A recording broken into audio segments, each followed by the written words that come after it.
Friends, कैसे आप सब। Welcome back to my YouTube channel.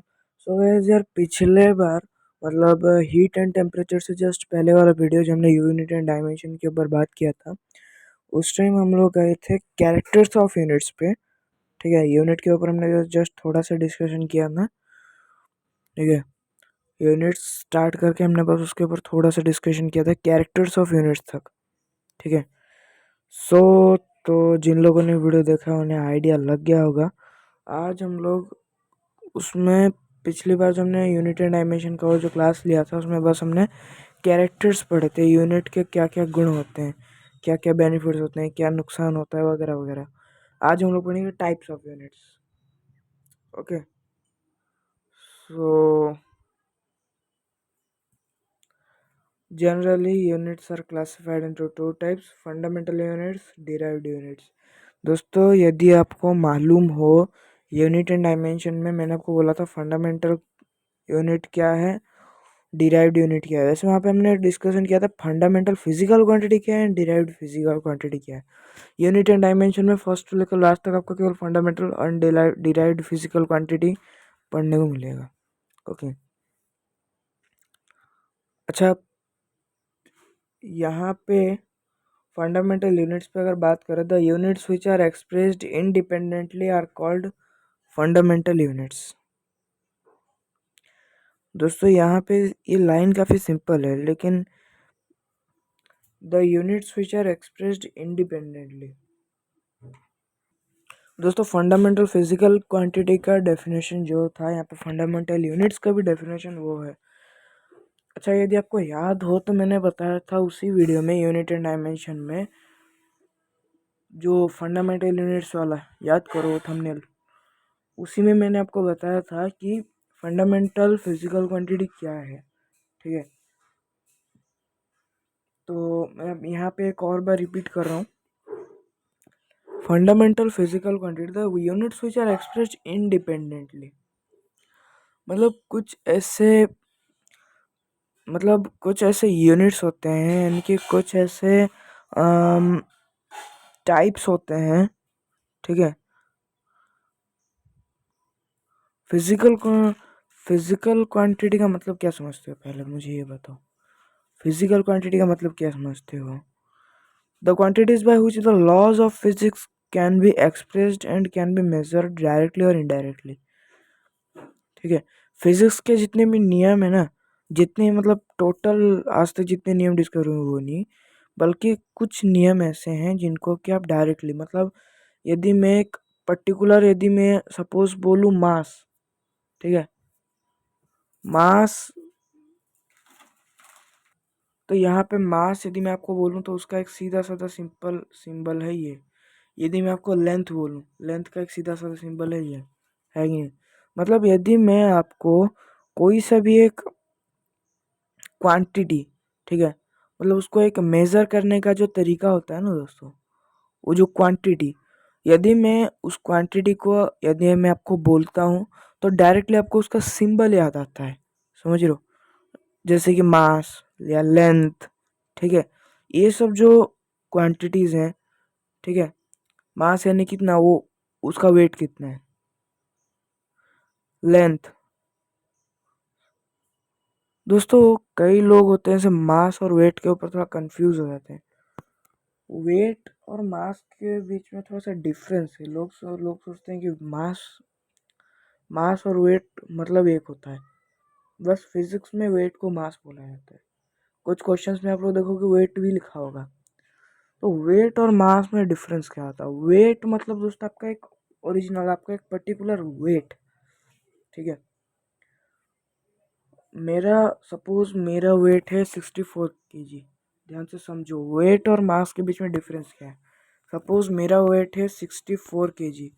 ठीक है, ये मेरे खुद के अपने बदन का, ये मेरा टोटल वेट नहीं है। इसमें कुछ ग्रेविटेशनल फोर्स भी यहाँ पे अप्लाइड है। समझ रहे हो? ये मेरा टोटल वेट नहीं है, इसमें कुछ ग्रेविटेशनल फोर्स भी अप्लाई है, जो कि ग्रेविटेशनल फोर्स क्या है, 9.8 मीटर पर second. 9.8 into 10 to the power 27, I think. So यहाँ पे मेरे साथ में कुछ ग्रेविटेशनल फोर्स भी अप्लाई है। तो मेरा वेट मतलब क्या है, यानी कि मेरे बदन का एक्चुअल वेट, मेरे बॉडी का एक्चुअल वेट जिसमें ग्रेविटेशनल फोर्स इंक्लूड ना हो, ठीक है। और जिसमें ग्रेविटेशनल फोर्स इंक्लूड होता है वो मास कहलाता है, ठीक है। यानी कि बॉडी का वेट साथ ही साथ में ग्रेविटेशनल फोर्स भी उसमें इंक्लूडेड रहता है, दैट इज कॉल्ड उसका मास। वेट क्या होता है उसका पूरा एक्चुअल, उसका बॉडी का खुद का वेट कितना है, बस ग्रेविटेशनल फोर्स से मतलब माइनस कर दो, काम खत्म। एनीवेज, सो फंडामेंटल फिजिकल क्वांटिटी उसे बोला जाता है जो क्वांटिटी या जो मेजरमेंट करने का जो तरीका, जिसे क्वांटिटी बोला जाता है, उस क्वांटिटी को यदि मैं आपको बोलता हूँ तो आपको पूरा का पूरा उसका सिंबल याद आ जाता है, जैसे कि टेम्परेचर, केल्विन, टाइम, जिससे मेजरमेंट किया जाता है, ठीक है। मेजरमेंट के कुछ यूनिट्स, टाइम यदि मैं आपको बोलूँगा तो आपके दिमाग में आएगा एस, या टेम्परेचर बोलूँगा तो आपके दिमाग में आएगा केल्विन, है कि नहीं। या इलेक्ट्रिक करंट मैं आपको बोलूँगा तो आपके मन में आएगा ए, है कि नहीं। या यदि मैं आपको मास बोलूँगा तो आपके दिमाग में आएगा केजी। मेजरमेंट दोनों का सेम है, मास और वेट को केजी से मेजर किया जाता है, बस इसमें मेन होता है ग्रेविटेशनल फोर्स, इसमें इंक्लूड रहता है। लेंथ, इसे आप सेंटीमीटर या मीटर से आप इसे अप्लाई कर सकते हो, है कि नहीं। यानी कि इन मेजरमेंट इन ये जो मेजरमेंट करने के जो अलग अलग उपाय हैं, जो अलग अलग यूनिट्स हैं, इनको यदि मैं आपको बोलता हूँ तो आपके दिमाग में एक पर्टिकुलर इनका एक साइन याद आता है, साइन आपको याद आ जाता है कि नहीं। लेकिन डिराइव्ड फिजिकल क्वांटिटी क्या है,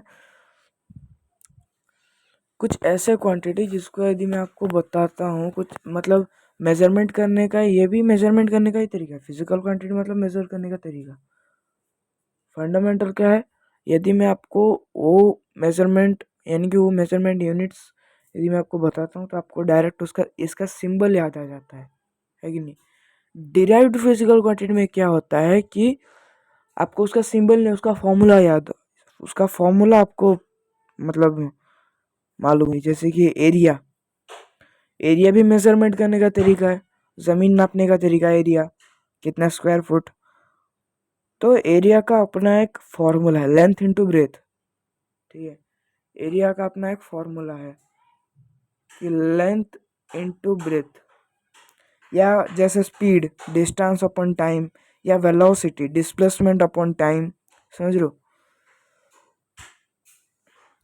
बस इनमें फ़र्क इतना है फंडामेंटल में कि मैं बार बार रिपीट कर रहा हूँ, फंडामेंटल में फ़र्क इतना है, यदि मैं उन यूनिट्स को आपको बोलता हूँ तो आपको उसका साइन याद आ जाता है। जबकि डिराइव्ड फिजिकल क्वांटिटी में जो यूनिट्स का बात होता है उसमें फॉर्मूला आपको दिया जाता है, ठीक है। लेकिन जो फंडामेंटल यूनिट्स होते हैं उनमें किसी तरीके का फॉर्मूला नहीं दिया जाता, बस उसमें आपको डायरेक्ट सिंबल प्रोवाइड कर दिया जाता है, जबकि इसमें फॉर्मूला होता है, समझ लो। तो ये डिफरेंस होता है fundamental units and derived units. अब फंडामेंटल यूनिट्स के कुछ मतलब ऐसे राज जान लेते हैं, कुछ सीक्रेट जान लेते हैं। एग्जांपल देख लेते हैं, मास किलोग्राम, लेंथ मीटर, है कि नहीं, टाइम सेकंड, जिस तरीके से इनको मेज़र किया जाता है, ठीक है, इन तरीके से इन चीज़ों को इन्हीं से दोस्तों मेज़र किया जाता है। फंडामेंटल फिजिकल क्वांटिटीज़ को दोस्तों इन्हीं फंडामेंटल यूनिट से दोस्तों मेज़र किया जाता है। टेम्परेचर को केल्विन से मेज़र किया जाता है, इलेक्ट्रिक करंट को एम्पेयर से, लुमिनस इंटेंसिटी कैंडल है, लुमिनस इंटेंसिटी आपको पिछली वीडियो में हमने आपको समझा दिए थे फंडामेंटल यूनिट्स में। लुमिनस इंटेंसिटी मतलब वो कितना ब्राइट हो रहा है, उसका उज्ज्वलता, वो कितना ब्राइट हो रहा है, उसको मेजर किया जाता है कैंडल से। अमाउंट ऑफ सब्सटेंस, मोल, ये केमिस्ट्री का पार्ट है, यानी कि कितना पदार्थ, कितना परिमाण का पदार्थ है, उसको मोल से हिसाब किया था। मतलब ये जो है ना, ये उसका डायरेक्ट मतलब क्या बोलते हैं उसको, मोल मतलब ये उसके अणु परमाणु की बात आ जाती है, अमाउंट ऑफ सब्सटेंस। और वहीं पे अगर डिराइव्ड की बात की है, डिराइव्ड फिजिकल क्वांटिटी, तो स्पीड का यहाँ पे जैसे कि मैंने आपको बताया, तो यहाँ पे आपको केवल फॉर्मूले ही याद करने, समझ रहे हो, यहाँ पे आपको केवल फॉर्मूले ही याद करने और कुछ नहीं। जैसे स्पीड का यहाँ पे आपको गिवन है मीटर पर सेकंड, ठीक है। यहाँ पे देखो आपको सीधा मेजरमेंट करने का यूनिट दे दिया गया, एक प्रॉपरली यूनिट, एक पर्टिकुलर यूनिट आपको गिवन दे दिया गया, जबकि यहाँ पे आपको फॉर्मूला दे दिया गया।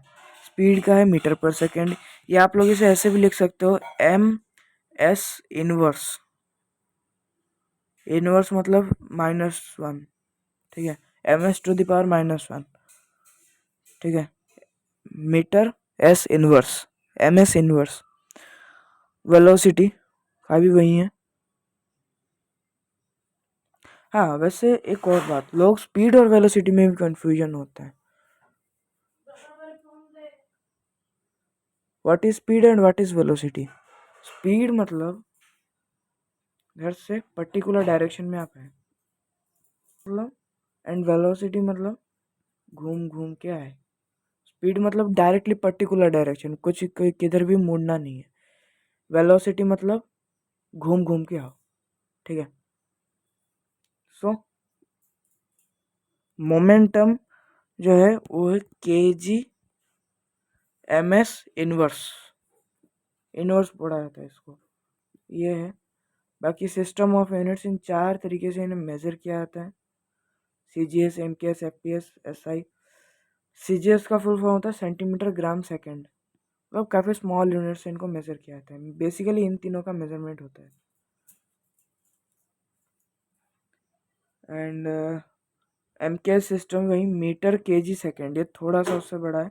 मास लेंथ टाइम को बेसिकली दोस्तों, ये जो 3 सिस्टम है ना दोस्तों, कौन से, ये जो 3 सिस्टम है ये दोस्तों घरेलू सिस्टम यानी कि हमारे इंडिया में ही है, और ये specially mass length and time के ऊपर ही इन तीनों को मेजर किया जाता है। ऐसा सिस्टम उन सभी पर मेजर किया जाता है जो कि हमने अभी फंडामेंटल फिजिकल क्वांटिटी में पढ़ा, ओके। एंड FPS का सिस्टम है फुट पाउंड सेकेंड। मास लेंथ टाइम को इस तरीके से मेजर किया जाता है, 3 तरीकों से मास लेंथ एंड टाइम को मेजर किया जाता है। ऐसा सिस्टम में सभी को, जैसे हमने फंडामेंटल क्वांटिटी में पढ़ा, ऐसा ही मतलब इंटरनेशनल स्टैंडर्ड, पूरे के पूरे दुनिया धरती में पूरा का पूरा इन्हीं मेजरमेंट का यूज़ किया जाता है इन सभी फिजिकल क्वांटिटीज़ में, okay. Next some practical units for distance. ये सारे मतलब यहाँ पे कुछ बोलने जैसा कुछ है नहीं, आपको केवल याद रखना है। एंड फॉर मेजरिंग एरिया, इन्हें सब मीटर में निकाला गया। 1 एकड़, ये टाइम मेजरमेंट 1 आवर 3600 सेकेंड, ये तो मालूम ही है। 1 सेक 10⁻⁻8 सेकेंड, ओके। यहाँ पे कुछ पढ़ाने लायक कुछ है नहीं। And power of tens, decametre, इन सबको मीटर में मेजर किया गया है, ओके। ये सभी दोस्तों मीटर में मेजर किया गया, इनको मीटर में निकाला गया। हमेशा आपको +2 में आपको मीटर में ही सब कुछ को निकालना है, ओके। आज का कुछ पढ़ाने से है नहीं, जितना पढ़ाना था मैंने आपको पढ़ा दिया, फंडामेंटल एंड डिराइव्ड यूनिट, ठीक है। इन सबको याद रखना है बेटा, यहाँ पे कुछ पढ़ाने जैसा है नहीं लेकिन आपको याद रखना है। सो आई होप दोस्तों आज का वीडियो आपको अच्छा लगा हो। वीडियो अच्छा लगा हो तो like share comment and subscribe. मिलते हैं नेक्स्ट वीडियो में, ओके। इस बार एप्लीकेशन पढ़ेंगे।